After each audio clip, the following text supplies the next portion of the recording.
Welcome to another edition of Two Up Front, presented by Sports Radio America. I'm Baxter Colburn. And I'm Simon Provan. Good day to you, Simon. How are you doing? Baxter, I'm doing great. How about yourself? Not too bad. Your weekend was restful? Well, it wasn't restful. I spent 7 hours shopping with my wife and daughter at IKEA. Oh, my. So, IKEA, if you're looking to sponsor a soccer radio show...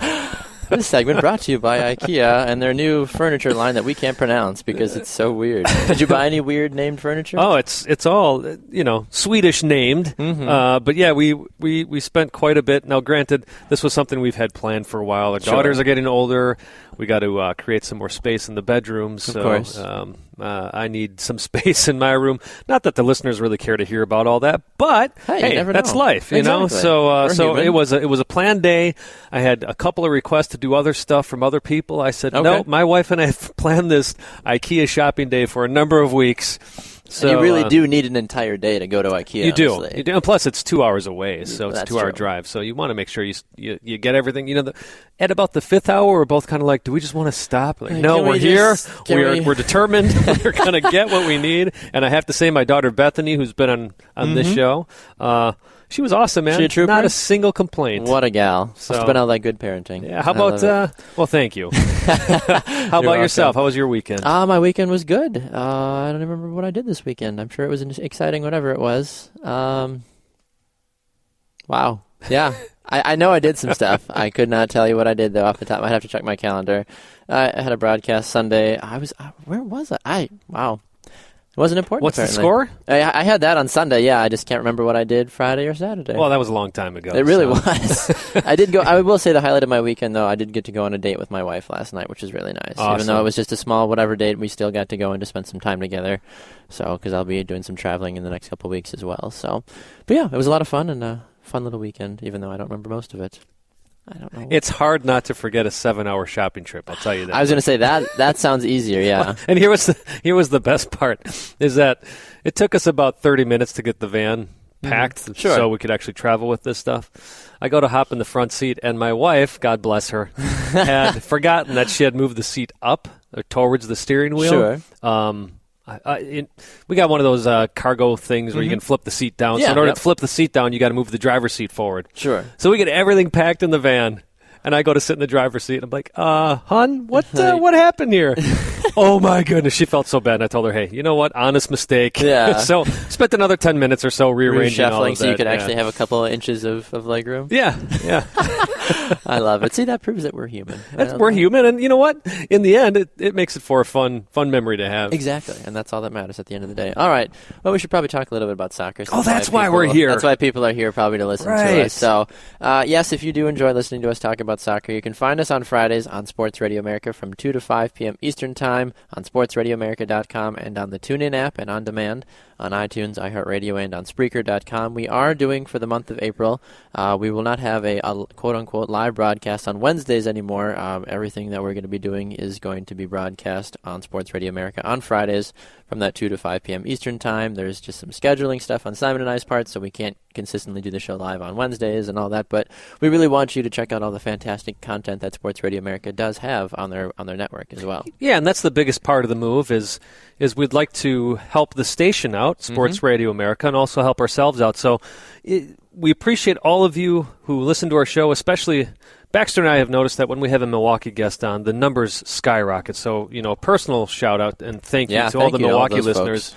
So if you're in Milwaukee, we really encourage you as well, but anywhere, encourage you to head over to Sports Radio America Fridays, 2 to 5 Eastern, 1 to 4 Central, especially the 2 o'clock Eastern hour is very important.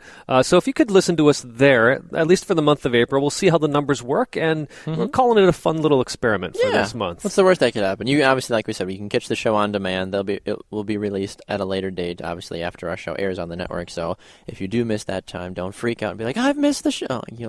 You'll get it at some point. Don't freak out. If you're forgetting about what time is it and where do I find it, go to our Facebook page, 2 Upfront Soccer. You can go to our webpage. All the information is there as well. That's 2upfrontsoccer.wix.com/2upfrontsoccer. Of course, we're also on Twitter at 2upfrontsoccer. Our personal pages at Baxter Colburn, at Simon Provan. Yes, indeed. So a couple of news things to get to straight away here in our show.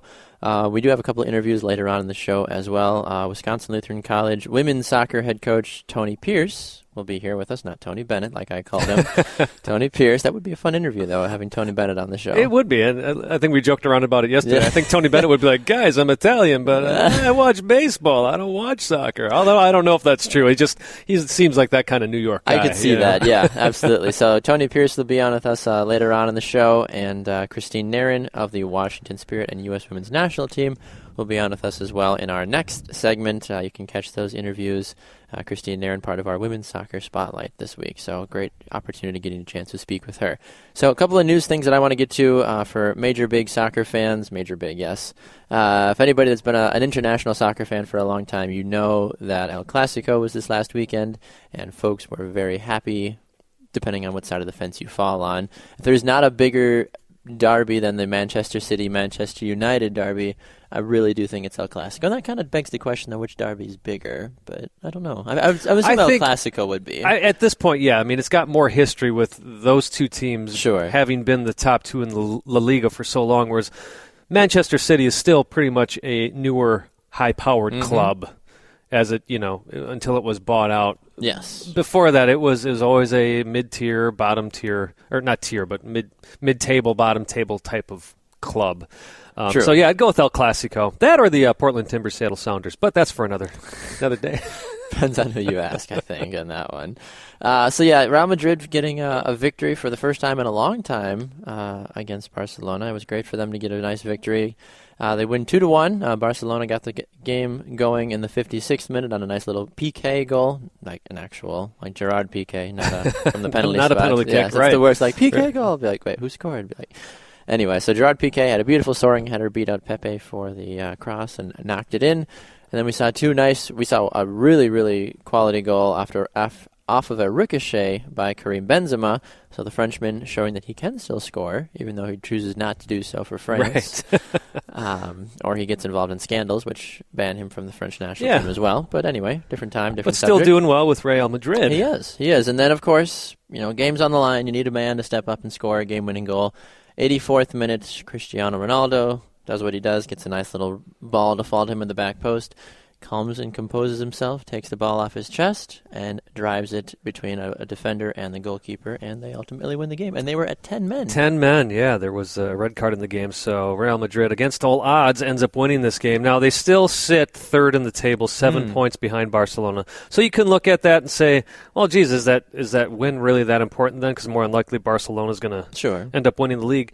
However, it's better to be 7 points behind rather than 10 points behind, which it looked like it was going to be there for exactly, quite a while. And that's I know the top three is pretty established here in La Liga. I know there's not too many games left in the regular season, but Villarreal, barring some really odd thing, is not going to catch them for that final Champions League spot. So you don't need to necessarily worry too badly if you're Real Madrid and be like, oh, we're not going to be in the Champions League, because that would just be really, really weird if they were not in the Champions League. It's going to be what it's going to be next year without Chelsea. There will be no Chelsea in the Champions League next year. Right. So. And possibly no Manchester United. That's going to be a fun Champions League next year, which is a good segue, though. So if you're a Barcelona Real Madrid fan, depending on how you fall on that, it was another classic game. There's always goals in these games, and it was nice to see Real Madrid. I'm not a huge Spanish soccer fan, but I do support Real Madrid when it comes down to, hey, who do you choose? So, yeah, I have a scarf in my closet. That's the extent of my fandom, honestly. There you go. And I've played with them in FIFA a few times. Anyway, speaking about Champions League, there's a new, more than likely, team that's going to be jumping into the Champions League this year that has not only taken the Premier League by storm, but has just taken the soccer world by storm as well. That's Leicester City, and we understand that nobody could have written the odds to where they are right now. They continue to find ways to win. Jamie Vardy, even though he hasn't consistently been scoring the last couple of games, scored, first of all, that absolutely stunner of a goal for England against Germany. I don't know if you got a chance to see that goal, Simon. I did not, but I've heard about it. Yes, the man's first ever international goal he scores on a cheeky little behind the back flick, basically, and he just looked so calm and cool and collected about it and just made it happen. So Leicester City, though, they are obviously riding high. They are currently 7 points clear of second place Tottenham Hotspur. Arsenal in third place. So Leicester, I don't really know if there's barring anything else. They're going to be in the Champions League next year. Yeah, I mean, you look at it, the fifth-place team at this point is, who we were talking about, Manchester United. They're at 53 points. Leicester City's at 69. Now, granted, United still has a game in hand. Sure.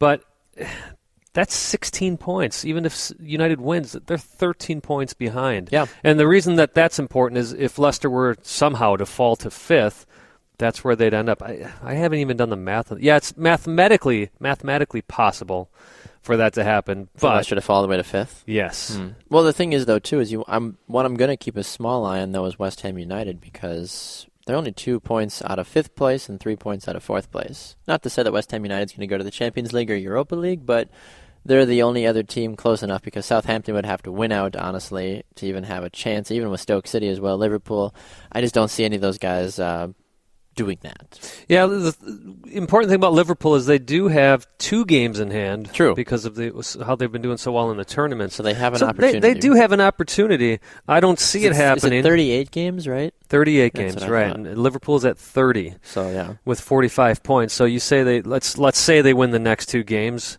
That puts them at 51 points. So Yep. it does put them up there.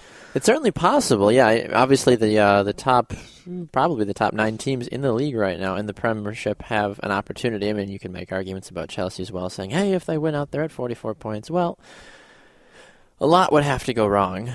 Talk about, though, defying all the odds. I mean, so long during the season, how many soccer pundits have we heard say there's no way Leicester stays even in the top 4? There's no, we've even had guests on this show say that, and you and I really didn't buy into it until a few games ago. But look, they've got 6 games left in the season. Yep. As I said, they're sitting 7 points ahead of Tottenham. Even with Arsenal having a game in hand, Arsenal, if they were to win their next game, they're only at 61 points. So they're still sitting at least 8 points clear of Arsenal if Arsenal wins their next game. True. So it's whenever you see teams this far ahead, this late in the season, they tend to win out. I have just a hard time believing that the soccer gods would do all of this awesomeness for Leicester City just to make them crash and burn out. I know it's possible. I don't want to be that guy and be like, there's no way this is going to. I know anything can happen. Somebody can get hurt. Somebody can get tossed out of a game. A weird ricochet goal. Anything can happen. Well, you can say the soccer gods. I'm going to say it's the free beer and donuts. That also does help. So what I'm talking about here is during their game Sunday, which they beat Southampton 1-0, free beer and free donuts were given out to the fans. That's the dream. They couldn't take the beer apparently into the stands, but they could drink it out in the concourse. But it was to celebrate the owner's birthday. Wow. What a nice owner. That's the way to hold on to a fan base right there. Exactly. Can you imagine? I bet Krispy Kremes on top of it, by the way. They were Krispy Kremes? I need a Leicester City jersey. I mean, at this point, you almost want to cheer for the Jamie Vardy story because of how far he's come, honestly. Oh, absolutely. You've seen those different, pictures and stuff on Facebook of like, hey, here's like the 5 pictures of Vardy. It's like in 2000 whatever, he was like, working at a supermarket. In 2000 whatever, he was in, 3rd tier, 2nd tier, 1st tier, and now he's, premiership, national team, all this jazz.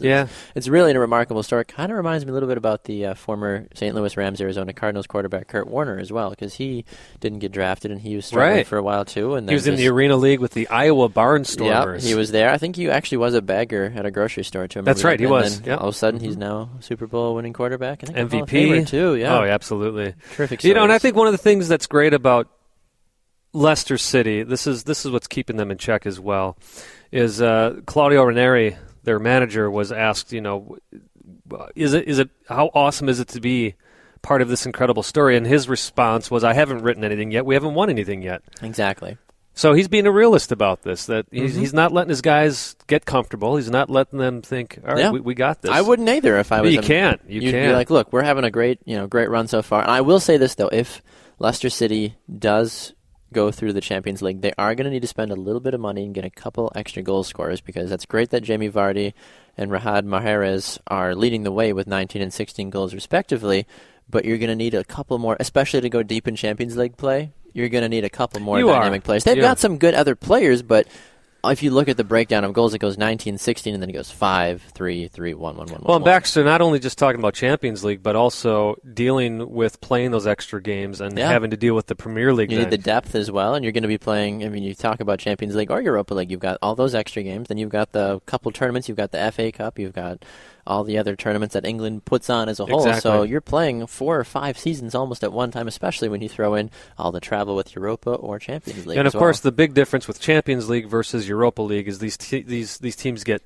a heck of a lot more money being in Champions League. Exactly. So they'll have more of that income to spend, whereas Europa League tends to be a thorn in the English side because you don't get that much money, and a lot of the clubs see it as a burden that end up being in Europa League. Agreed. No, I completely agree with you on that one. So do we want to jump fully on the Leicester City train? I like jumping on the underdog train in this situation. I think that, I mean, obviously when a good club is good, I want to support them and be like, hey, go for that. But that's the great part about Leicester City.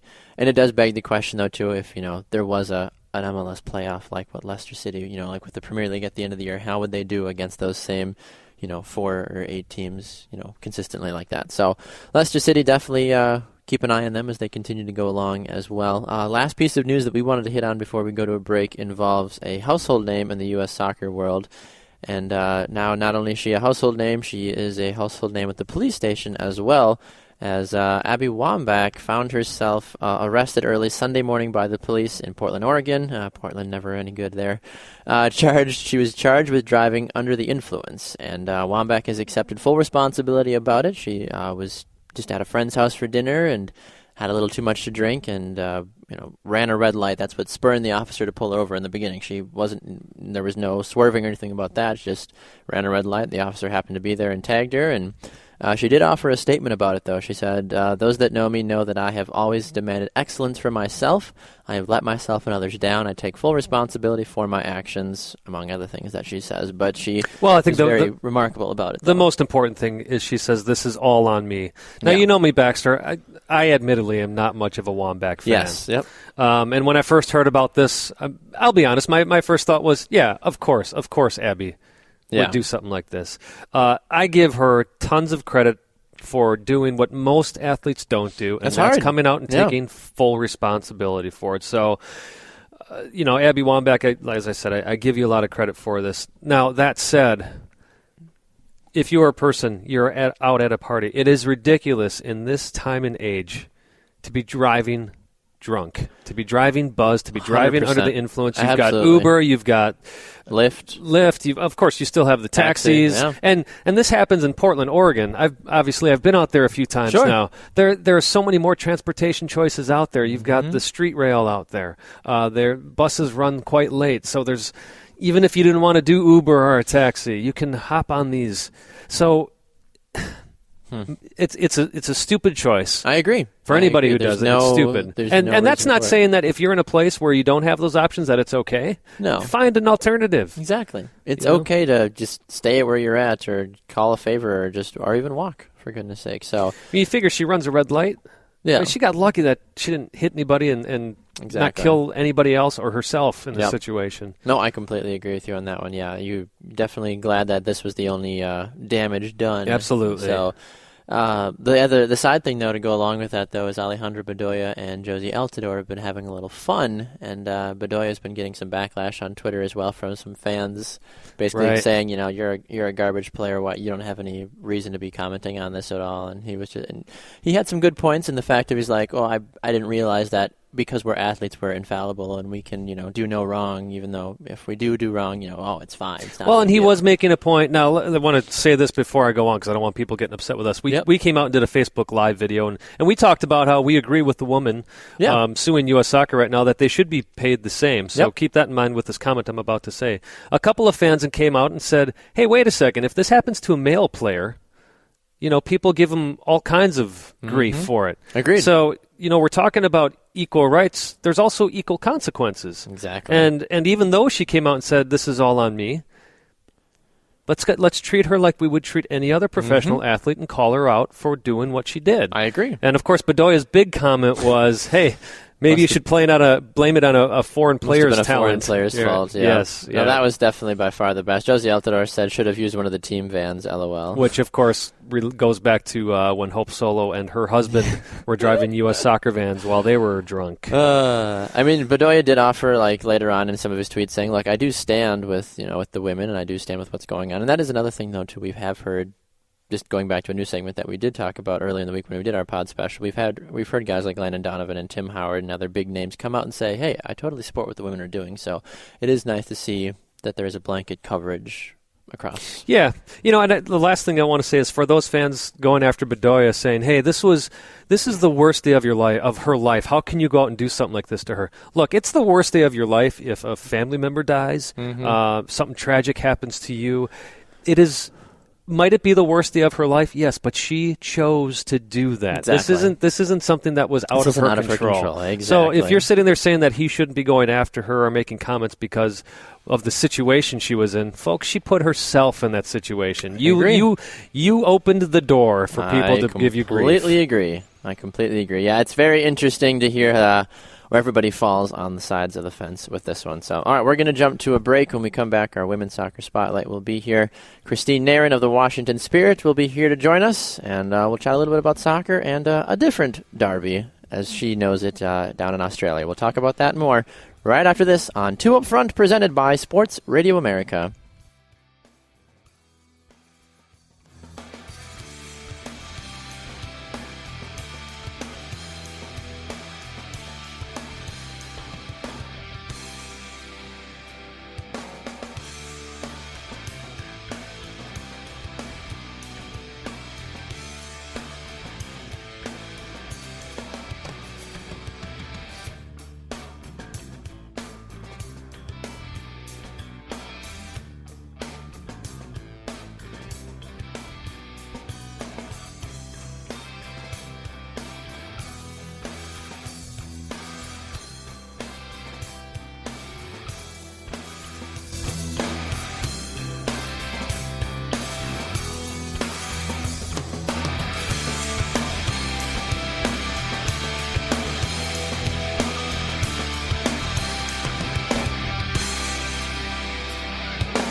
Welcome back to another edition of Two Up Front, presented by Sports Radio America. I'm your host, Baxter Colburn, joined by Simon Provan.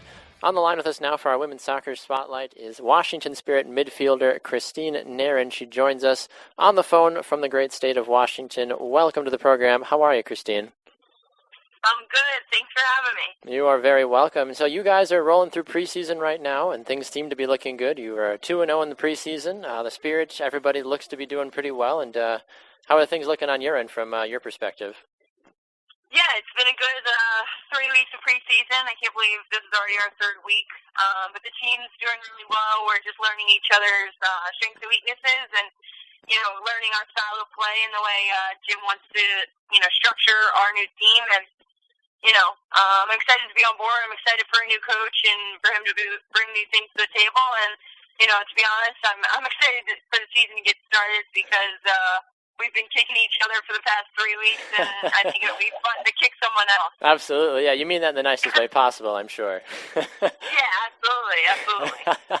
Well, we actually had a chance to speak with Jim a couple of weeks ago on the program, and he was very complimentary about the team, and everything was starting to just kind of come together at that point. You ladies had just reported for camp at that point, so he, I'm sure, has a little bit different tune by this point. But preseason, as we mentioned, going well for you guys. You're 2-0 in preseason. You actually just took on your alma mater just this a couple of days ago and scored against them as well. Was that a little bittersweet to play against Penn State like that? Yeah, it was a little bittersweet. I think, it's always hard to play against an old team, an old college of yours, but at the end of the day, we're just trying to get better each and every game that we have. And, we planned very tough opponents on our schedule with Penn State, UVA, and Duke. So I think those will be the best teams in our area that can prepare us for this season. So I think, if we continue to play the way we have been and the way I know we're capable of, I think, we'll get right into the season, and hit the ground running. Talking with Washington Spirit midfielder Christine Nairn here on Two Up Front. Now, Christine, you spent some time in the NWSL before the Washington Spirit with a team called the Seattle Reign. A few folks may have heard of them. They've got some semi-notable players if you catch the sarcasm there. But talk a little bit about your experience with the Reign, as they have kind of been a dominant team in the league since day one, really. Yeah, I got drafted from the Seattle Reign. From Penn State to the Seattle Reign, and I was fortunate enough to, live out my childhood dream of becoming a professional soccer player. So, to be drafted West Coast wasn't, in the plans, but, Seattle was a great first home for me, a great first professional season for me, and I'm happy, to say that I played for the Reign and played for Coach Harvey and, with the likes of Meg Rapinoe, Jess Fishlock, Hope Solo, all of those players are just top notch. So that was great to learn from them for one season.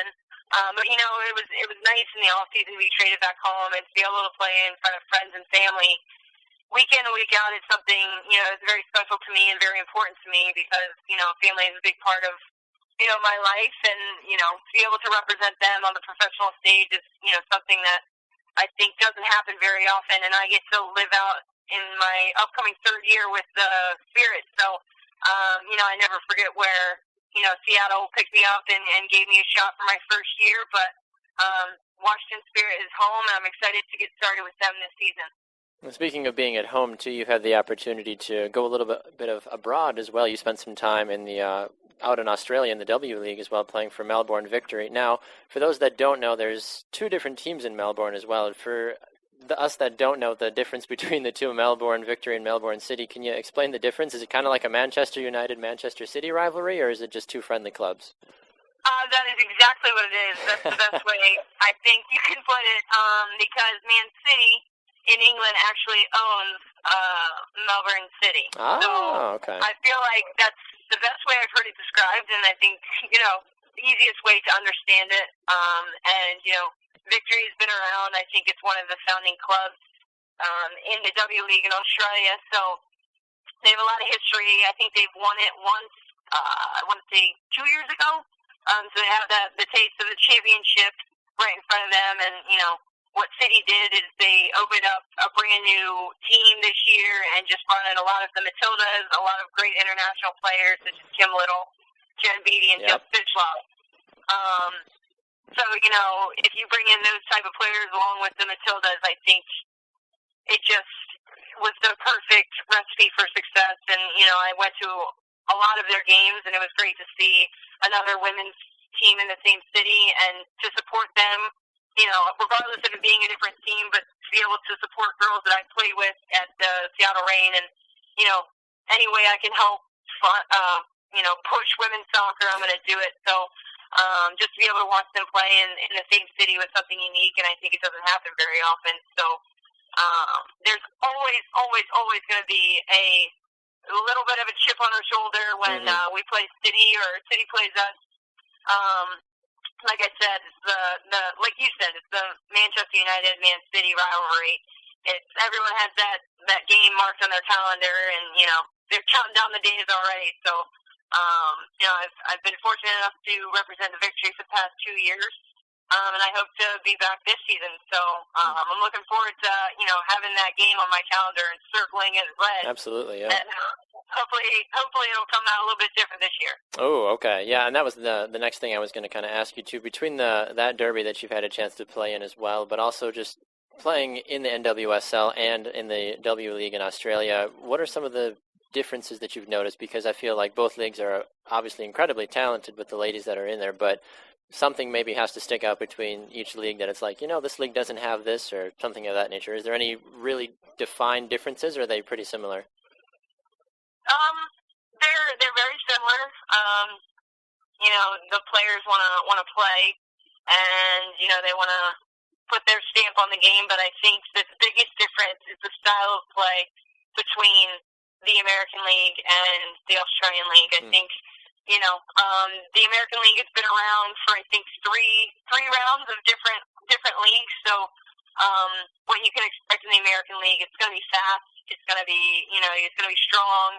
At the same time, they're going to want to possess the ball and keep it. And I think that the Australian League has shown spurts of, keeping the ball and everything like that. But I think as a W League, I think it still has, room to grow, as every league does, to continue to attract big name players. All the Matildas, every American wants to go play in the Australian League in the off season. So for them to continue to push and continue to develop as a country of soccer, I think the possibilities are endless. And for the Matildas to be named, I think, a top 5 team in the world, and it's just going to benefit everyone involved. And I think that's something to be important to be a part of, and exciting to be a part of. So I'm more than happy to help build both leagues in any way I can, and hopefully be back next season, as I said. Well, that's very commendable of you. Now, changing gears now for a moment from the club level to the national level, you've only appeared for the senior women's national team twice for the United States, but you did score a goal against Canada, but it's been 7 years since you scored that goal. Not to rub salt in the wound, but why haven't we seen you on the national team more recently? Just due to the new influx of young players. Not that you're that old to begin with, but what's been going on with that? I think that the pool of players is just getting bigger and bigger as this league goes on. Jill has done a great job of bringing in new players and giving the players a chance. I actually had to miss the first Melbourne City game due to being called into national team camp with the full team this past, I think it was October. So it's kind of bittersweet of missing the first Derby game versus, going to a camp with the U.S. women's national team, is ranked number 1 in the world. So I couldn't complain too much. Absolutely but, not. to be able to, even be on the same field as those women for a week was something that I've learned tremendous amounts about myself as a player and, as a person. So I'm looking to hopefully get called in again. I think that's always a goal of professional athletes, is to, always push for that next level. And, I think you never know. I mean, the Olympics are coming up. The teams, there's some older players on the team, so you never know. My job right now is to just continue to keep my head down, work hard with the Spirit, and if that gives me a call up, that's great. But I'm going to continue to work hard for my team right now and my club, and try to be the best for my team. So I think that's my first goal right in front of me, but the national team and pushing for that, it will always be in the back of my mind. Absolutely, and I'm sure that's something Coach Jim loves to hear too, knowing that one of his most talented midfielders is going to continue to do everything she can to make the team great. Now, I'm curious from a perspective that you've spent some time you've been in the U.S. national team system for a long, long time, even back to when you're the young age of 9. But one thing I've always wondered, on the men's side, we always hear, USA-Mexico, the huge, big rivalry. Who is the clear, defined rival for the women's national team? Is it Canada? Is it Mexico? Is it a team like Germany that we've seen so many times? Do you happen to have any insight into that at all? I think in CONCACAF, I would definitely say it's Canada. I think, in, Europe, you have, your pick, really. Is it France? Is it Germany? Is it, Sweden at times? Or, in the Oceanic region, is it Australia now? Is it Japan? I mean, take your pick. I think that's what's so great about women's soccer, is that every time a team sees the U.S. on their schedule, they have the best game of their history. Yeah. And I think, for the U.S. to have the target on their back, it's just going to be beneficial for everyone involved. And, I would love to see the U.S. play against every country and, really define who the rivalry is. But, the U.S. is going to bring it game in and game out. I think it's just, what team is going to be able to capitalize on the U.S. on that day. And, at times I thought Australia was a very good team in this past World Cup. I thought, Germany showed moments of brilliance, so did France. But I think it'll take a full team effort and a very good game from the opposition to take down the U.S. But, they're not bulletproof. They're human too. So I think that whoever the U.S. plays, you're gonna get a good game, and it's so exciting to watch the U.S. women play. Absolutely, yeah. They're a tremendous team to watch and something that has really inspired the next generation of women's soccer players. All right, well, before we let you go, Christine, opening day just a couple weeks away for you ladies. You take on the Boston Breakers at home, and then you go on the road for 2 games, and then you go take on some teams like Portland and Houston. Aside from opening day, I'm sure where all the jitters can finally be getting out and you can finally tackle and hit a few people from the other team instead of your teammates. Is there a couple of games on the schedule this season where you just have them circled, kind of like that derby that you were talking about with Melbourne? Yeah. To be honest, every team that we play against, we always get a good game. I think, there's only 10 teams in this league so far. But, you're always going to want to play against the best teams and see what result you get to really compare yourself to, the best in the world. So I think the first opening weekend is definitely circled. We want to, impress our fans. We want to sell out the soccerplex. We want to put on a show for whoever comes and watches us play. I think when we play Portland against Mark, that's going to be an emotional game. Mark did such a great job for us at DC, but, he moved on, and, we're excited to have Jim, and I think Jim's excited to play against anyone, like I said, and kick somebody else besides ourselves. And another one, we always want to play Seattle. I think, we've gone to the playoffs 2 years in a row, and unfortunately didn't get the result, but, they've proven to be one of the best teams in the league and one of the best teams in the world, so you always want to play against them and see if you can get 3 points out of the match. And, if you don't, you can always go back to the drawing board and say, how can we get better? And I think Jim does such a great job with that, of always going back to say, what can we control? What can we do better? And that's exactly the type of program that I want to be a part of. That's fantastic. Well, Christine, we really appreciate you taking a little bit of time out of your busy schedule. The Washington Spirit open day against the Boston Breakers at home, April 16th at 7 p.m. Eastern Time. Washington Spirit, Boston Breakers. Go check it out if you are in the area. If not, definitely find a streaming channel or a social media platform to follow the game as well. Christine Nairn, what a pleasure. Thank you so much for taking the time today. We really appreciate it. Thank you so much for having me. You are very welcome. All right, we're going to run to a break. When we come back, we've got more here on 2 Up Front. Stay with us and don't go anywhere.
Welcome back to another edition of 2 Up Front, presented by Sports Radio America. I'm Baxter Colburn. And this is Simon Provan. All right, we just heard from Christine Nairn of the Washington Spirit and U.S. Women's International. Great chance to speak with her and hear a little bit more about the Melbourne Derby down there in Australia as well, and hear her comparing and contrasting of the NWSL and also what it's like to play in the W League as well down in Australia. But Simon, now we actually move from one interview to another. We have another exciting gentleman here. Who do we have with us now? We got Wisconsin Lutheran College women's soccer head coach, Mr. Tony Pierce. Tony, welcome to the show. Yeah, thank you very much. So it's like we're continuing our women's soccer spotlight this week. In a way, we are. Yeah, it's a two-parter almost this week. So, Tony, we're excited to have you on the program. Simon and I know you personally because I went to Wisconsin Lutheran. Simon still works here.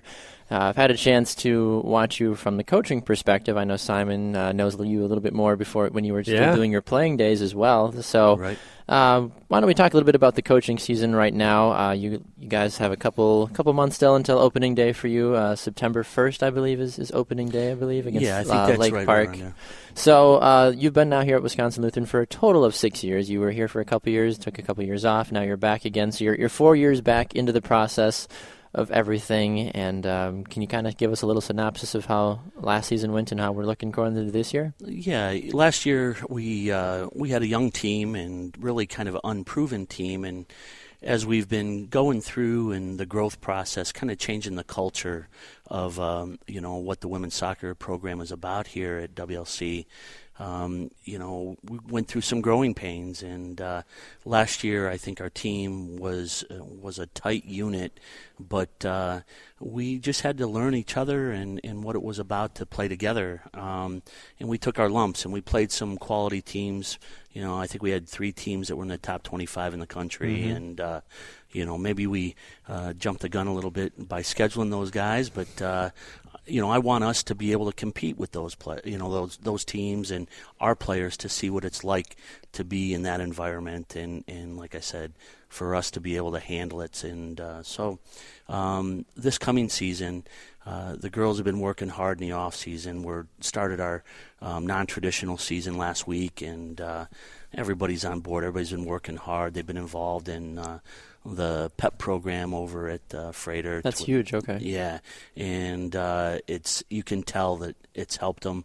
It's helping build their confidence, and so it's just an exciting time. Mm-hmm. Absolutely, yeah. It's definitely you can sense the feeling a little bit. Now, I mean, when you look at a team on paper, it's different than what you as a coach see day in and out, because on paper, from anybody to stepping back, it's like you look at how the last 4 seasons have gone, and unfortunately, they've progressively gotten worse if you look at them on paper. But as a coach, you have a different insight. You've seen some fantastic ladies come and go. You've weeded out those players that maybe were just there for a different agenda and now are here, and you've got your core group of ladies. And I do feel, at least from the conversations we were having even off air as well, it sounds like you're really gung-ho on this group of ladies that you've got coming in. But I mean, last season you finished 9th in conference. You finished 2-8 overall in conference. But moving into this season, and you've got obviously another tough slate of games as always. But do you have? I know it's still very early. You haven't finished all the recruiting process and everything yet, too. But what is your preseason message to your gals right now? Well, it's really about just being the best we can be, and that's all anybody can ever ask of a player is just do your best. And with that, I think we'll have some results, but also the time that they've put in the weight room, playing indoor on their own, getting together for some kick-arounds, all those things are going to come into play, and I think help us next season as we step onto the field. I think we're going to surprise some teams. We still, are looking to finish, some goals. We've increased a little bit of point production, but it's still not, what we need to be successful. And I think with the attitude and with the girls working in the off season, they're going to see, that they're healthier, that they're able to just compete with other teams, fight for balls, win some things, and then good things are going to happen, which hopefully puts us in a little better position than we have been in the past. Mm-hmm. Tony, I know you stated that one of your goals is to get in the conference tournament this year. What do you have to do to get there? Well, again, it's we have to not give up as many goals as we have in the past. We've it seems like at times we've had some mental lapses where you give up 1 and now all of a sudden you give up 3, and that has to stop. But, I believe that that'll happen for us this coming year. We'll tighten things up, but then again, it comes down to scoring some goals to where we can be competitive and let teams know that we're on the field with, that they're in for a battle. Is that a personnel issue in terms of like the people that you have on the team, or is it the teams that you're playing that you have those struggles? Well, I think it's a little bit of both. I think depending on, who you're playing and where you're playing them. You look at, let's say, Lake Park, we talked, or excuse me, Lake Forest, a large portion of their roster are also hockey players. And so when you get on, that can be intimidating. When you get on the when you get onto the turf with them, the game is very fast. It's and they come at you and just keep coming after you, and they're very physical. When we've had them at our place, the result has been a little different, where the grass is a little bit slower, the game slows down, and our field's a little bigger, and so we're able to spread it out and avoid some of that contact. But like I said, now I think as our girls begin, their second year of lifting in the off season and getting themselves stronger, the physical side of it doesn't become as big of a factor. Absolutely. No, I completely agree. Yeah, moving on to a more general question, we talked about this a little bit, but this is a Division III school that you coach at. So I'm curious about what some of the extra challenges are. You don't have scholarships to offer. No Division III school ever does. So how does that make it different with recruiting versus being a Division II or Division I school? Well, yeah, at the Division I level, if you offer a player some money, everybody thinks that, there's scholarships out there and stuff. But in reality, at the Division I level, on the men's side, there's 9.9 scholarships for a fully funded program, and for women, there's 14. And so it's not a lot but you get, even just if you offer somebody, hey, we can pay you, $500 for books, then they're able to say, hey, I'm getting a scholarship. Sure. And that makes everybody feel better.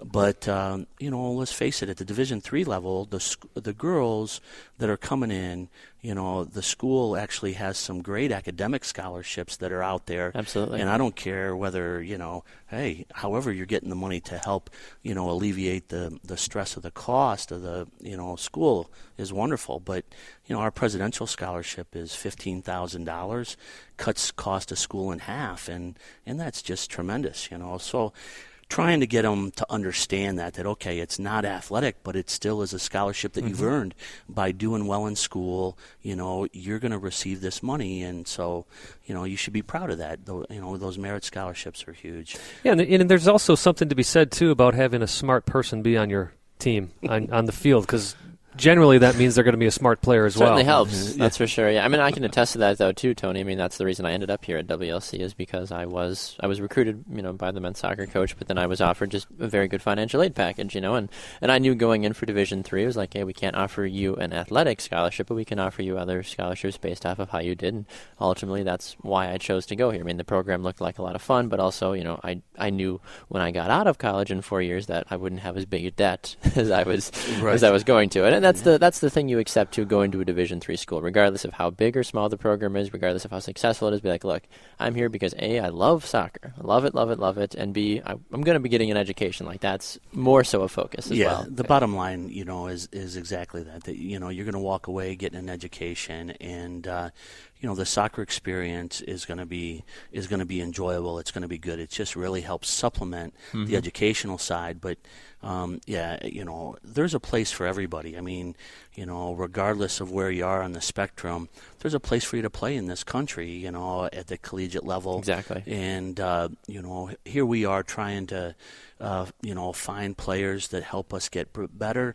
But, to answer Simon's question, it's tough. It's tough to get the players to understand that, hey, you can have really the best of all worlds by coming to a Division III program. The one thing, and even when I was coaching at the Division I level, and I tell it even to the gals that come in, our recruits, I say, hey, the one thing you have to ask yourself is, if you get hurt tomorrow and you can't play anymore, exactly, do you still want to be at school here? And if the answer is yes, then you're in the right spot. And so many players go away or go somewhere to play because of a scholarship, and yet when they get hurt, now they're lost and they don't want to be there, and it's some problems creep up. That's exactly what happened to me too. I mean, my freshman year, I played most of my freshman season, then I broke my foot, and then I was originally from Florida. Here I am in Milwaukee, never been before, and I'm like, I mean, I was able to meet enough professors and ultimately my wife, which certainly helped me wanting to stay. So, but yeah, you're right though. That's definitely the thing at this stage. It's like, hey, if you look obviously from the academic perspective, it's like soccer is that added bonus. Like, hey, I'm going to get a great education, but I'm going to keep playing the game I love as well. Right. So, well, Tony, we know that from a coaching perspective, you also do other things in the Wisconsin area aside from the college area. You coach at a couple other places in the area. Is that right? Well, I do some work with Pewaukee Sussex United. I'm actually, my title is Director of Select Soccer, but Brian Stouse is the Director of Coaching there, and I'm kind of under him. Okay. And I help with coaching education and just really trying to help their program. It's a young program. The two communities came together about 4 years ago, and they're working through some of those bugs and yeah, so it just kind of, being able to give back some experience that I have in the game and that I've been through and help share, some of that knowledge. Hopefully, they think it's very knowledge, but we'll see. I would assume so. Yeah. So. But, I love it. I obviously I love the game, been around it for so many years, and, it's been great to me. And, I can't say enough. So anytime I can be involved, it's enjoyable regardless of what level it is.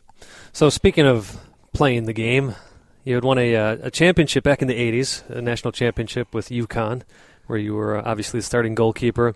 But along with that, when I was a young lad, Tony, about 5, 6, 7, up through my teens. Oh, I thought you were going to say 5 or 6 years ago. I was like, yeah. Okay, so I remember going to Milwaukee Wave games, and one of my favorite players to watch was this young goalkeeper, number 31. That's correct. His name was Tony Pierce. You played indoor soccer when it was in its heyday. It was the thing that kept professional soccer alive in this country. People such as Baxter's age really don't get how big indoor soccer was at that time. Still don't, no. Even after all the research and everything, I'm like, I don't understand the draw. What is it? Well, it's interesting, Simon, that you mentioned, kind of, bridging that gap between the old NASL and then, when MLS came about. And it was a blast. When I came out of college, the NASL went under, and so indoor was where those players flooded into, and it was a blast. It really was. And I was fortunate enough to end up here in Milwaukee, and from day one, it was a ton of fun. We watched the thing grow from playing in the auditorium, Mech Auditorium, to the arena, to the Bradley Center. And let me just jump in for the people listening to the show. So that went from playing in a place that was about 2,000 seats to about 10,000 seats, and the Bradley Center I think is 17,000, 18,000. About 18,000, yeah. And we, I think we averaged when we were at the Bradley Center, we averaged around 12,000. Yeah. And there were probably 10, 12 games that we sold the place out. I have some nice photos from the rafters where the place would be rocking, and so a ton of fun. But no, it was a great time. And, like you said, guys that you were playing against would be, had played for their national team. Guys like Johan Nieskens, who had played for Holland in the 74, 78 World Cup. Bernd Heltzenbein, who had played for West Germany, and amongst others, but it was a treat. And, here you are, at that time I was 23, and just like, after the game, you go up and you're shaking the guy's hand. It was a pleasure to be on the field today with you. Oh my word! But our rivalry between Chicago at that time that had Karl-Heinz Granitza and Brett Hall and some other guys that Michael Richardson, who eventually finished his career in Milwaukee, but just really talented guys, and it was fun. The games were intense, and the way the ball was held and the ball moved, and just a lot of fun. Like I said, I can't say it enough. It really was. It was a pleasure, and it was one of those things I had always dreamed of. Playing professional soccer, and so I got to live it for 10 years. It was great. And I can imagine as a goalkeeper, in some ways, the indoor game is a lot more fun to play than the outdoor game. Different, outdoor is kind of that purist, you think about it, but I love grass and, being outside and some different things you have to deal with outside, dealing with crosses and stuff. But indoor, you're involved probably every 30 to 45 seconds. You're getting a touch on the ball, whether it's with your feet or with your hands. And then, obviously, things are much closer. So reaction saves become more prevalent. Outdoor game, if you make 12 saves a game, you're busy. Indoor game, you're making... It was a slow night. yeah, 12 saves, you're like nothing. You didn't do anything. You were on the bench. Yeah. So, but though, heck, man, 25 saves in a game, 30 saves, and you earned your money for sure. It was crazy. The end of my first year in Milwaukee, I wasn't used to training kind of day of the game. We would train in the morning if we had a 7 o'clock game and stuff like that, going and just learning to be a professional. But I had lost. I came into the team at about 175, 180 pounds, and by the end of that first season, I was down to about 164 pounds. Wow! So I played 33 of 40 games that year, and I'm like, oh my gosh. The trainer took me in to the doctor and stuff, and they're like, well, you're at about 3% body fat. We got to get some weight on you. We got to, And then from then on, I managed to lift a little bit and start eating a little better and that type of thing, and played the rest of my career at about 185. So, but that's a good size. Yeah, it was great. Great. I loved going to the games, watching them, and it's a pleasure to have you on. And I want to say one little thing: Milwaukee Wave is still around. Granted, indoors not as big as it was, obviously, with the outdoor game becoming so big in this country, but Milwaukee Wave's still around, and I want to say something. Tony Pierce's number deserves to be retired. I've said that for a number of Amen years. to that. Again, even before I met you, Tony. I've always been confused about that. So if anybody from the Wave is listening to this, get Tony Pierce's number retired. It's well-deserved. Yeah. Well, Tony, we appreciate you being on, sir. It was a distinct pleasure as always, and I know I always enjoyed chatting with you as well during the college days as well, and certainly one of those coaches that I would have loved to have been able to have a chance to play for at some point. So. Well, thank you very much. Appreciate you guys, and it's wonderful being here anytime. Love to come back. I'd love to have you back on. And for any of those high school seniors out there wondering where should I go to college, WLC is a beautiful campus with a great coach, and is looking for a goalie, and is looking to do some great things with its women's soccer team. So talk to Tony Pierce. Find his email. Send him an email. Yes, indeed. All right, we're going to run to a break. When we come back, Simon and I are going to take a little bit of a look back at what the week was in Major League Soccer, see how my Revs did, how his Timbers did. I don't know if he's going to want to talk about that, but we will talk about it, and see what we've got going forward as well. We're going to go to a break. We'll be back with more on Two Up Front right after this.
Welcome back inside the studio for another exciting edition of Two Up Front, presented by Sports Radio America. I'm Baxter Colburn. And I am Simon Provan. All right, we had two interviews, Simon, back to back. It was wonderful. Had a chance to speak with Christine Nairn of the Washington Spirit and U.S. Women's National Team, and we just spoke with Wisconsin Lutheran College women's soccer coach Tony Pierce and longtime Milwaukee Wave goalkeeper and apparently a UConn Huskies, not a Husker. Yes. God, I'm mixing my colleges here. Yes. So some really exciting and great interviews back to back. So that was a unique and always exciting experience to have those folks on. Yeah, just remember, Nebraska grows the corn. UConn Huskies come and eat the corn. So there we go. There we go. You know, we had a nice little chat off air as Tony was leaving too, and he made the point of that generation of professional players is a forgotten generation, and it's true because so many of those guys are still out there doing wonderful things. Zoran Savic is back at Sporting KC. Him and Hector Marinero were the two big guys with the Cleveland Crunch. Really his last name? Yes. Oh, my Lord. Those two guys were superstars in that league. Obviously, Tony's here at WLC. Larry Sunderland, who played with the Wave as well. Sure. He's out with the Portland Timbers now. And you had there was a DC United assistant coach. I think he may still be there. Chad Ashton, I believe his name was. He played both for the old Colorado Foxes and the old A-League, but he also spent a lot of time indoors. In many ways, these guys are responsible for MLS having a life. When MLS first came out, they leaned heavily on the indoor players. Mm-hmm. Yes, they had their star players like Carlos Valderrama, but they relied heavily on the indoor players to come in and play in MLS. And in many ways, those guys kind of got pushed aside after the league finally started to grow, which is unfortunate sad to see. Hear, but yet, you do have guys like Larry Sunderland with Portland Timbers. He was with the Chicago Fire for quite a while. Tony was rattling off a list of guys. I know my brother Steve was part of that generation. Yep. He's a head coach over at a local high school, Sussex Hamilton, and I've seen him take programs. Another program, South Milwaukee. They were horrible. We always played them in high school. They were horrible. My brother comes in and he makes them contenders for the state championship for 2 or 3 years in a row. Yeah. And he's doing the same thing with Sussex. Not that he took them to state.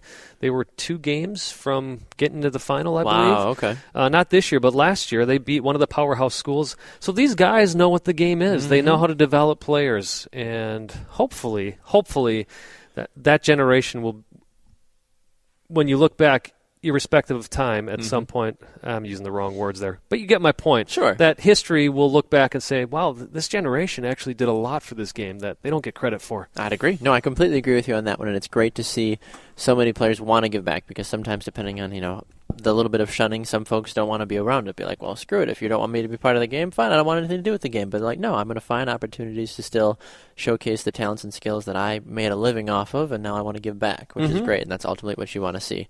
All right, Simon, Major League Soccer, Week 5 is in the bag, Week 4/5, depending on if you played MLS Fantasy. And Simon's still a little bitter about that. Do you want to start with fantasy, or do you want to start with how the game? No, we can. Keep in mind, this is the first year that I've done this fantasy thing, so there it is. I'm learning the ropes. No, I'm not saying that to be like, hey, this is why I'm doing bad. Because I called out at the beginning of the season, I'm going to be in last place. You're in second right now. But I am in second. I'm learning the ropes. I didn't know about the captain thing, so that cost me about 30 or 40 points to start the season, especially with Giovinco would have been the guy that I would have captained. Not knowing that. Like this last round covered 2 weeks. I knew it covered 2 weeks, but I didn't realize that in between there you can't sub out players. Right, so I had you can sub out a player if they are not one of the double players, if that makes sense. See, just learning more and more stuff. We'll have to have a little fantasy camp there with you, Simon. So my team got 105 points this last week, thanks to the Revolution players. Bobby Shuttleworth got me 13, Chris Tierney got me 19, Fagundes got me 11, and my main man, Maxi Arudi, got me 30. He scored a goal and was also my captain this week as well. And then, what's his name? Jordan Harvey for Vancouver also got me 15 points. Wow. So I was very happy about that. Not thrilled by Kyle Larin getting me 1 point, or Fernando Ade getting me -1. Latu and Marcelo Sarvas also got me each 1 point as well. Dylan Powers got me 6 points, though, after Colorado. We'll get to them, though, as they did take down Toronto, so that certainly was a good victory for them. Robbie Rogers got me 9 for LA. So with that, I finally jump ahead into first place in the fantasy league that we're playing in. By a very decent amount, by the way. Too. Yes. I have 274 overall points. Simon, you're in second with 243. Yes, I'm going to try to take advantage of the next double round, which is going to happen not this week, but the following week. So I'm going to pay more attention to that. I did horrible. Gonzalez, I didn't realize they were going to rest him. That was kind of bad, yeah. Yeah, so Seitz played for FC Dallas. Otherwise, I would have gotten some decent points from Gonzalez. Mm-hmm. Borchers, I got a point. Goodson was injured, so nothing there. It was just a bad week for me. I had a Rudy at least starting. Those were the good points that I got, but I captained Giovinco again. I had Laren starting at top as well. I got some decent points from Caldwell, which was a nice surprise. Wanger, however you say it, for Houston, did nothing for me. Ship was a surprising disappointment. Yeah. Steris from L.A. and Legit from L.A. got me a few points as well. But, I think I said it early on. Don't take fantasy advice from me because I still don't know how it all works. I'm still figuring out this fantasy thing. Plenty of time. I'm probably going to try to go get David Ousted this week, even though I've got Bobby Shuttleworth and he's done well, but I might want to have Ousted on my team just to have him. The one thing I did do is I finally got a game up on you in our predictions. It's true you did. It's a shame that doesn't count in the fantasy world.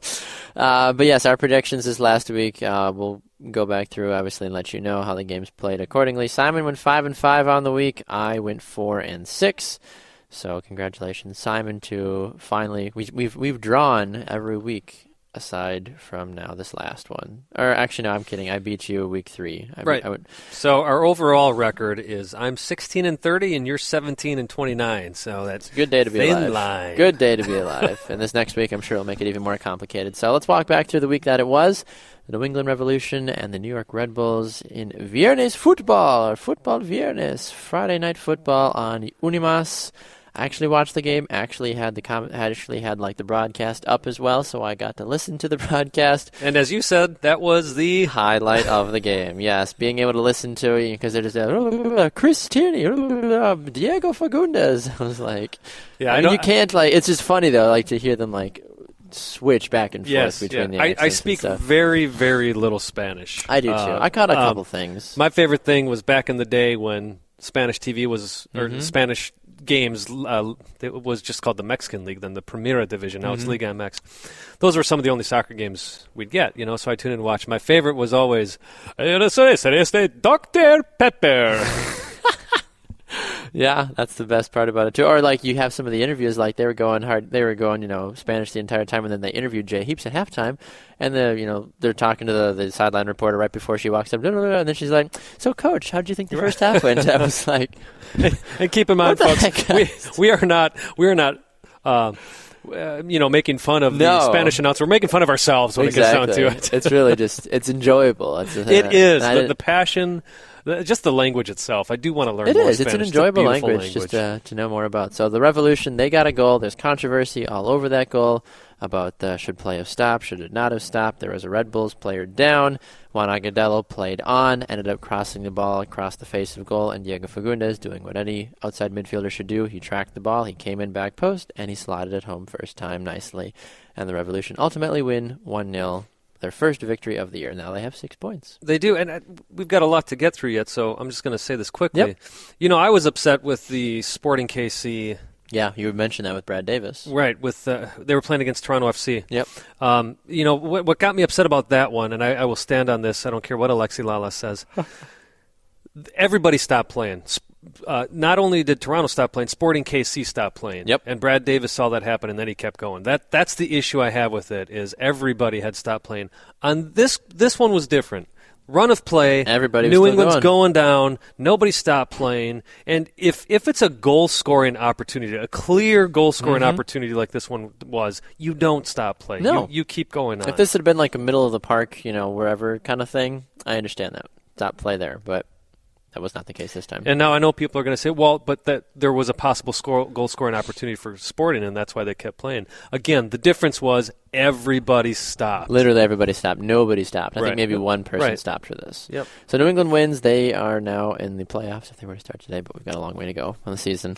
Chicago and Philadelphia. Chicago get their first victory of the year for their new head coach, their first win at home as well. The playing conditions were brutal. They couldn't make up their mind, but anybody that lives in the Midwest over the weekend knows that it was a snowstorm, it was sunny, it was a snowstorm, it was sunny, it was a blizzard, it was sunny and beach weather. It was like, what the heck? But Chicago ultimately found their rhythm late in the game. If you go back and watch the highlights and watch the flow of the game as a whole, Chicago looked pretty in the first half, as they do most of the time. They had some really nice movement in the second half, and everybody was getting involved, and they ultimately took home a 1-0 victory, and the Union starting to look again like the Philadelphia Union. And then Colorado beats Toronto FC 1-0. That was one of the games I called correctly. I am really starting to believe in Colorado, and there's one name that keeps coming up. Yes. Papa. Marco Papa. He is the heartbeat of that team right now. I do think, as we had talked about in the previous show, that Toronto's starting to get heavy legs from all the heavy traveling they're doing. Agreed. Their first 8 games on the road again this year because of renovations at BMO. But Marco Papa, I definitely am considering having him on my fantasy team these next couple weeks. Not a bad guy to have, yeah, especially with, like you said, how well he has played. And just Colorado as a whole looked good. They moved the ball well. Toronto didn't look that great at all, honestly. Maybe one of the surprise results of the week, depending on who you talk to and who you follow. Real Salt Lake taking down Sporting Kansas City 2-1. They were leading 2-0 in this game. They looked dominant. Yao Plata with a gorgeous free kick in the first half. Perfectly placed it. And I can't think of the defender's name right now, but he headed it home perfectly. And Real Salt Lake went into Sporting Kansas City and beat them. It was a good victory overall, I think, for them, and RSL's confidence goes high now, and Sporting Kansas City humbled, I think. Yes, it's Sporting KC is kind of like the Red Bulls of mid-season last year of who are they? They're trying to figure that out. A bit of a surprise result, FC Dallas drawing with Columbus 1-1. And you know why? It's because Columbus remembered how to play soccer. And Columbus looked like the Eastern Conference champions that we knew last season. There was so much good movement. Ethan Finley couldn't get enough of the ball. He wanted the ball. Kai Kamara wanted the ball. This team wanted the ball, and they looked hungry, and they made FC Dallas work for it.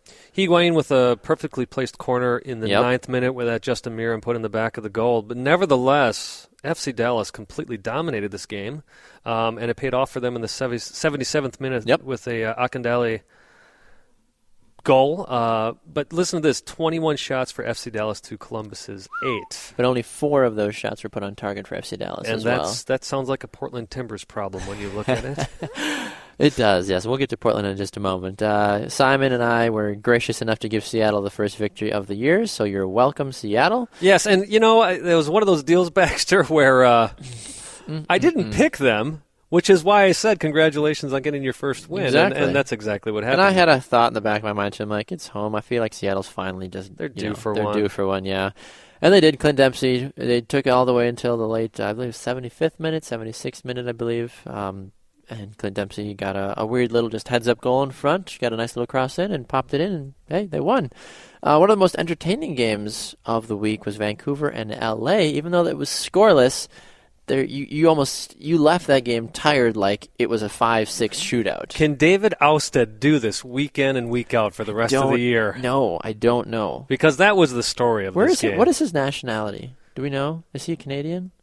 I would be very curious. I'm going to look that up. I'd be very curious to know what country tie he has. You go ahead and talk about the game. I'm going to do some research. I mean, honestly, though, looking at this game, as you mentioned, though, David Ousted standing on his head most of the game really shut down what LA was doing. But it was also good on the flip side because from LA's perspective, they had all their big guys in, and they came at them with a fury. And you could tell later on in the game that Bruce Arena wanted this game because he brought in all 5 forwards. He pulled 2 midfielders and a forward. He brought in Alan Gordon, Bradford Jameson, and Jesse Zardes, all 3 of which, between the 3 of them, they got off 6 shots, and they were on the field for the most was 29 minutes with Zardes. Those guys were gung-ho to get after the goal. Alan Gordon, at the end, nearly got that traditional Alan Gordon goal. It was a perfectly placed ball into him. He got a solid header on it, and he just pushed it wide. Perhaps it's no surprise. Ousted is Danish. And if you think about the great Danish goalkeeper from Manchester United, Peter Schmeichel. Yes. It's perhaps in the blood out there. But yeah, he's a Danish goalkeeper. So, hey, Denmark, if you're looking for a goalkeeper that's standing on his head right now, look to MLS and the Vancouver Whitecaps. I couldn't even tell you, honestly, who Denmark's starting goalkeeper is right now. I mean, overall, though, you've got to be happy with how things are going. If you are LA and Vancouver, they had good moments overall. Pedro Morales only playing 19 minutes in this game, picking up an injury, which is certainly... why do I feel like that's not right? What did he do?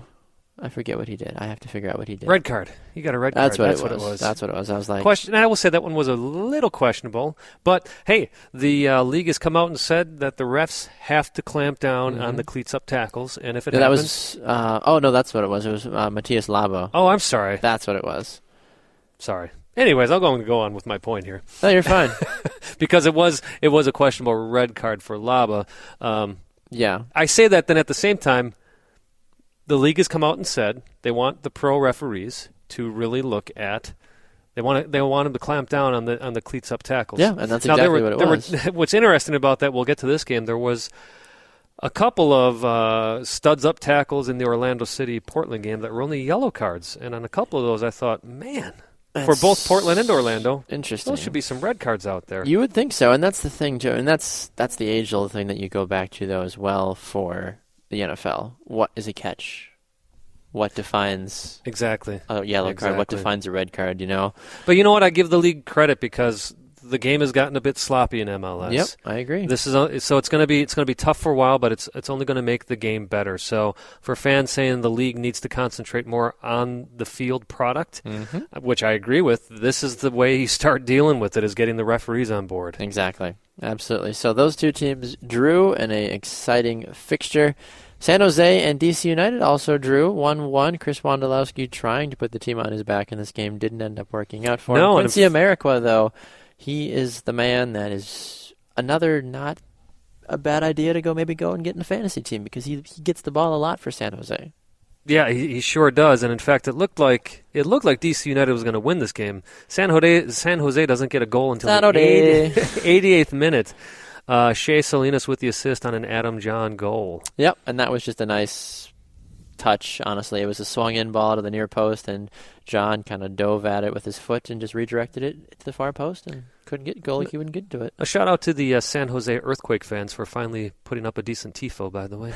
All right, Simon, let's talk about it. Orlando, Portland, Sunday night, the only game that took place on Sunday because there were far too many games on Saturday. Baxter, I chose Orlando City, though I didn't expect this type of demolishment. But as we were sitting there with my wife, I had DVR'd the game, and I hit play, and I said, all right, I'm going to watch Portland lose. And she said, what do you mean you're going to watch Portland lose? I said, I just got a feeling they didn't know if Adi was going to play or not. He did.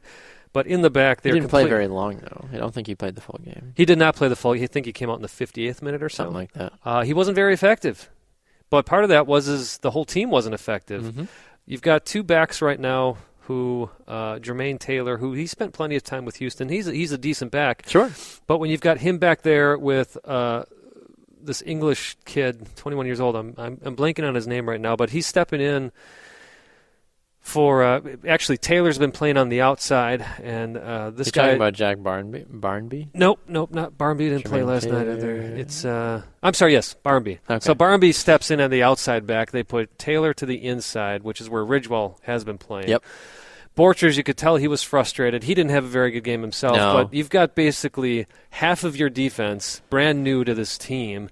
You got a guy now playing in a different position. That's tough to stay organized. Now, that said, there's no reason that they should have played as bad as they did. They were completely disorganized from front to back.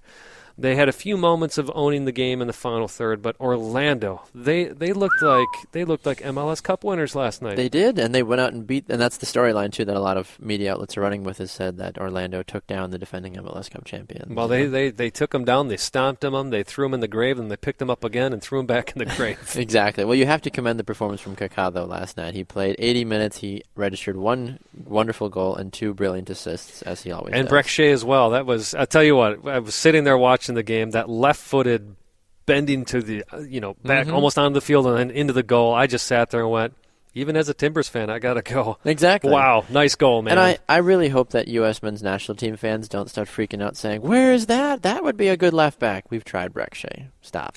We have, but... He's not a bad player, but he's better than Castillo. A lot of people are better than Castillo. Chris Tierney is better than Chris Tierney is. Well, that's what I was going to say. Is I wouldn't mind having Tierney and Shea in camp. Why not let those two battle it out? Why not? Yeah. So, anyways, it was really. I know you said we're going to talk about. There's not much to say other than this. This was a total demolition by Orlando City. They played fantastic. They were fun to watch. Whereas the Timbers were completely disorganized. They're a bit lost. I will say this: Jack Mack in the right place at the right time again. Done that 2 or 3 times now? Maybe it's time to give him a start. But also consider the goals he's been scoring, though. I feel like a couple of the goals he has scored have been just literally like, I'm a foot in front of the goal. It fell to me in the right place, and I tap it in. But there's something to be said for somebody having that nose for where to be. That is true. If you're losing games 4-1, why not give somebody else an opportunity? I agree. No, I completely agree with you. All right, so let's take a look at this upcoming week fast, and then we'll jump to a break and then close things up with Power Rankings in our I Believe segment.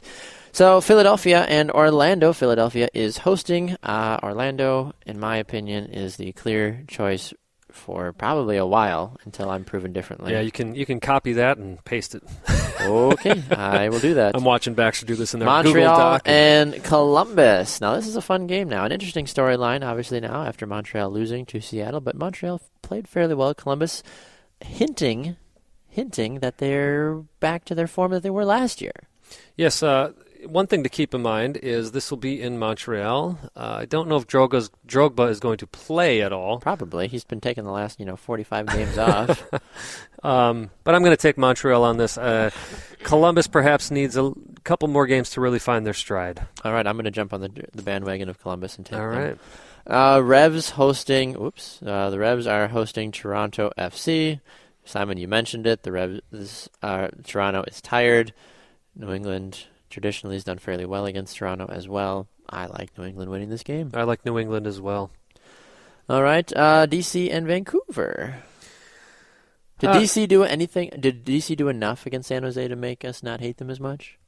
Well, they were at least up 1-0 almost the whole game, so that's pretty decent. Is that enough to warrant them a win over Vancouver, though? No, but I think it warrants a draw with Vancouver. Okay. I knew there was at least one coming this week.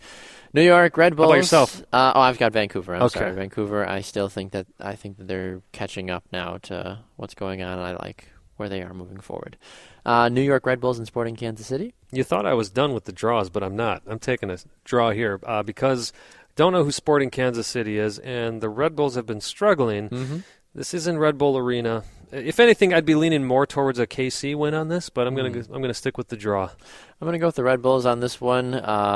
Like you said, it's at home. I think they've got something to say. They played fairly well this last game against New England, and I think that they're going to be a little bit still hot and heavy to get back out and take down a Sporting Kansas City team. Although this will be a good battle, though. I feel like I could see this being a multi-goal game. Yes. San Jose and FC Dallas. Yeah, I think FC Dallas has this game. They're back home. Wondolowski's going to sneak a goal in there, I'm sure, but I think with Urruti, Diaz, who else you have in there? Castillo. We'll see who's back in goal, if it's going to be Seitz or Gonzalez, but probably be Gonzalez by this point, honestly. I've got FC Dallas taking this game home as well. RSL and Colorado. Ooh, the Rocky Mountain Cup. That's fun. Very fun. You've been jumping on Colorado. I have, and it's been working out well for me. So why change it up when things are going well? True. I'll take Colorado on this one. Okay, I'm going to just play the devil's advocate and go with RSL on this one just because I think it'll make for an interesting storyline. Houston and Seattle. Houston hosting Seattle on this one. What say you, Simon? I'm picking Houston on this. I think they get back on track. Seattle hasn't convinced me even this last game. They weren't playing that great, so I'll stick with Houston. Okay, I'm going to take Seattle just for the heck of it, just trying to mix things up this week. They won last week. I think that the vibe in camp was going to be a little bit better, although I do agree with you on the fact that Houston's got more goal-scoring options. I think Seattle might surprise some folks this week. All right. NYCFC and Chicago. NYFC is. I have a feeling that this could be the goal-scoring game of the week, and I think New York City is going to come out on top. I would agree with you on that one. It's very hard for me to ever pick Chicago unless they're playing Philadelphia. So that's why I'm going to take New York this week. That's why I took them last week. LA and Portland. I hate to say it, but this is one of the easier picks this week. It's going to be LA Galaxy, though. Yep, I agree. Portland is just way too disorganized. The Galaxy has too much firepower. As great of a goalkeeper as Kouarsi is, you can't have all these shots on goal. And that's the thing. Orlando was, for as awesome as Ousted is playing, a lot of shots are actually somewhere within his reach, and he still has to make some amazing saves. But these Galaxy players know how to put that goal in the net past Kwarsi, who won't be able to reach these saves. So easy. I agree. pick. I think LA's got the better overall flow, honestly, and I think they're going to do a darn good job with it as well. All right, quick break, come back, power rankings, I believe, and then we're out. You're listening to Two Up Front, presented by Sports Radio America.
Welcome back to another edition of Two Up Front, presented by Sports Radio America. I'm Baxter Colburn. I'm Simon Provan. All right, Simon, time for some power rankings, some I believing, and some adiosing. Are you ready, sir?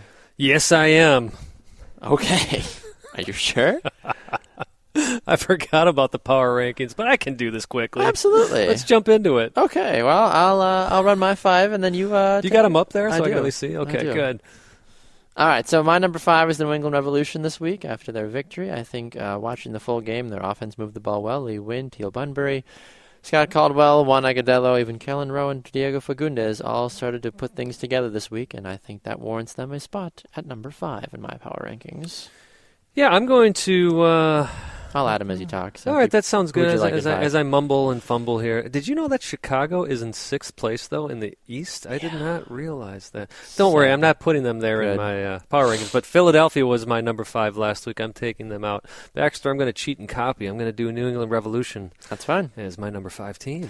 Totally fine. RSL defeating Sporting Kansas City this last week has warranted Sporting Kansas City, who was my number 1 last time, to drop all the way to number 4. Number 4. You have Sporting KC at number 4. Let's see, what was mine last week? San Jose. Yeah, I think I'm going to drop San Jose out, and I'm actually going to put RSL in at the number 4 spot. Interesting, okay. Good to know. RSL is actually my number 3 team. I think that victory against Sporting Kansas City in Sporting Kansas City is a big, big victory for them, and I think it will help propel them now for the next couple games. Yeah, absolutely. I can completely see that. Let me see where I'm at here, RSL. I'm looking over your shoulder. Good thing this isn't a test. How did Houston do? Did they play? Did they play? Lose? Yeah, I don't know. They do? Yeah, you know what? I'm going to talked about it, didn't we? We did. But I'm going to. I'll keep Houston at number. Going to go Houston at 3, huh? Yeah, Dropping them a spot? Dropping them a spot, yes. That's fine. Number 2, I'm riding the Purple Wave, Orlando City SC. They go to number 2 for me. They do. You put a beat down against the defending MLS Cup champions, regardless of how good or bad they're playing. It still warrants you some success. Orlando's looked good all year. Yeah, I'm actually going to put FC Dallas in my number 2 spot. Okay. We're going to flip-flop on these two. Okay. And Orlando City, boy, they not just it's not just that they won; it's the way that they won. Exactly. I agree. No, I completely agree with you on that one. I want to see just a little bit more from Orlando to make them my number 1. That's why I have FC Dallas at my number 1. So we flop a little bit. So sure. I have FC Dallas at 1, Orlando 2, RSL 3, Sporting Kansas City 4, New England Revolution at 5. And Simon? I've got Orlando City at number 1, FC Dallas at 2, Houston at 3, RSL at 4, and the Revs at number 5 as well. All right. Not bad at all.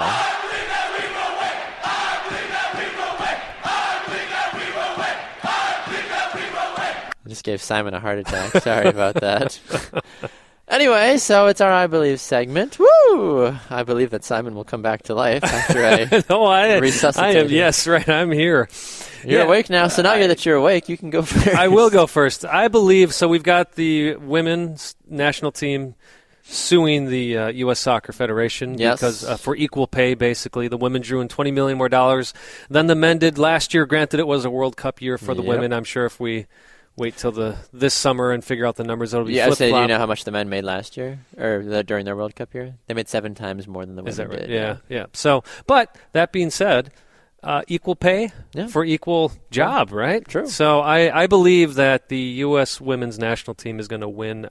If this keeps going into court, I believe however it goes, the U.S. women's national team is going to come out ahead on this. Interesting. I'm not a big fan of Colorado, but I think with what they're doing right now, I believe that when Jermaine Jones and Tim Howard are both on the field for the Rapids, they will find themselves in the playoffs this year. People made fun of me for picking Colorado. Still making fun of you for it. Just believe in what's going on right now. Didn't say where they're going to finish. Probably, if they finish at 6. I believe I'm going to prove you wrong. And so do you, actually. I do. Yeah.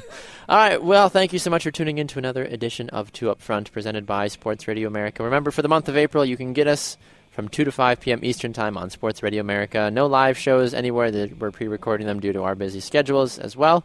Special thanks to Washington Spirit midfielder Christine Nairn for joining us today, and Wisconsin Lutheran College women's soccer coach Tony Pierce as well. Great conversations, great soccer talk as always, so we appreciate them joining us today as well. Simon, any closing thoughts for us? Just make sure you check out our Facebook page. That's at 2 Up Front. Check out our webpage, Exactly. 2upfrontsoccer.wix.com/2upfrontsoccer. Check us out on social media as well on Twitter. Well, I already said Facebook. Yep. On Twitter, at 2upfrontsoccer. He is at Baxter Colburn. I'm at Simon Provan. Yes, indeed. Check out our Facebook page for more pod specials this upcoming week as well. Simon and I, I'm sure, will have something to say. Whether or not we'll be together, we probably won't be because I'll be in Texas. So we'll let you know. So thanks so much for tuning in to another edition. Thanks to everybody that joined us as well on the air. He's Simon Provan. I'm Baxter Colburn. We'll see you next time on 2 Up Front with our manager being the one above. We are 2 Up Front.